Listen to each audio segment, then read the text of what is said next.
દરેકને જય દીપોમાં જય માતાજી। મિત્રો આપ સૌને નમ્ર વિનંતી કે આ ચેનલને સબસ્ક્રાઇબ કરો, શેર કરો, લાઈક કરો। જય દીપોમાં સ્વાગત છે મિત્રો તમારું આ વિડીયોમાં। મિત્રો ઘણા દિવસેથી એક વિવાદ ગુજરાતભરમાં ખૂબ જ ચર્ચાનો વિષય બન્યો હતો અને તે વિવાદ મિત્રો વિજય સુવાળા દ્વારા એક પ્રોગ્રામમાં સોંગ ગાવામાં આવ્યું હતું અને તે સોંગ બાબતે રબારી સમાજ ખૂબ જ આક્રોશમાં ગુસ્સે થયા હતા અને વિવાદનો અંત આવી ગયો છે અને આ વિવાદના અંતમાં આપણા ગુજરાતના લોકલાડીલા વિજય સુવાળાએ માફી માંગી લીધી છે રબારી સમાજની। અને મિત્રો આ વિડીયોમાં વિજય સુવાળા શું બોલી રહ્યા છે તે તમે આખો વિડીયો જુઓ આગળ।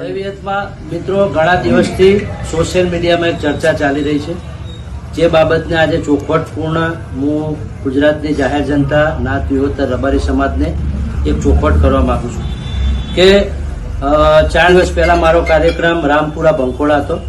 રામપુરા પ્રોગ્રામ દરમિયાન જે પણ ગીતની ચર્ચા ચાલી રહી છે, જે પણ ટુકડા ફરી રહ્યા છે, એ ગીત મેં કોઈ ઈરાદાપૂર્વક ગાયું નથી, જેમાં હું કંઈ જાણતો નથી અને ભૂતકાળમાં શું બનાવ બનેલા છે એ વિશે પણ મને કંઈ જાણકારી નથી। જે મુજબ રાબેતા મુજબ હું ગામે ગામ પ્રોગ્રામ કરવા જઉં છું એવી રીતે ત્યાં ગયો હતો અને આ રીતે મારા જોડે ફરમાઈશની ચિઠ્ઠી આવી હતી, એ ચિઠ્ઠી હું ગાયો હતો। બાકી બિલકુલ નિર્દોષ છું, એ વાતમાં હું કંઈ જાણતો નથી અને કોઈ વસ્તુ હું હાથે રહી જાત રૂબરૂ ગાયો જ નથી।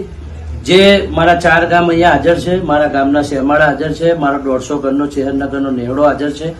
બધા વચ્ચે હું નાત વિહોતર વડવાળા દેવ, વાળીનાથ મહાદેવ, વડોદરાની મેરડી, કાહવાના ગોગન, મારી ગોડાચેલાની વિહતની 4 ગામની માતાની સાક્ષી સોગંદ ખાઈને કહું છું કે બિલકુલ નિર્દોષ છું। હું કોઈ જાણી જોઈને વસ્તુ ગાયો નથી। તે છતાંય નાત વિહોતર મારો માને બાપ છે, મારા સમાજમાં જીવવાનું છે, સમાજમાં મરવાનું છે। તો મારા સમાજના 4 દિવસમાં કઈ બી લાગણીને ઠેસ પહોંચી હોય તો મારે સમાજની માફી માંગવા માટે હું 1000 વખત તૈયાર છું અને મારા રબારી સમાજની 2 હાથ જોડીને માફી માંગુ છું। જય વિહતમાં।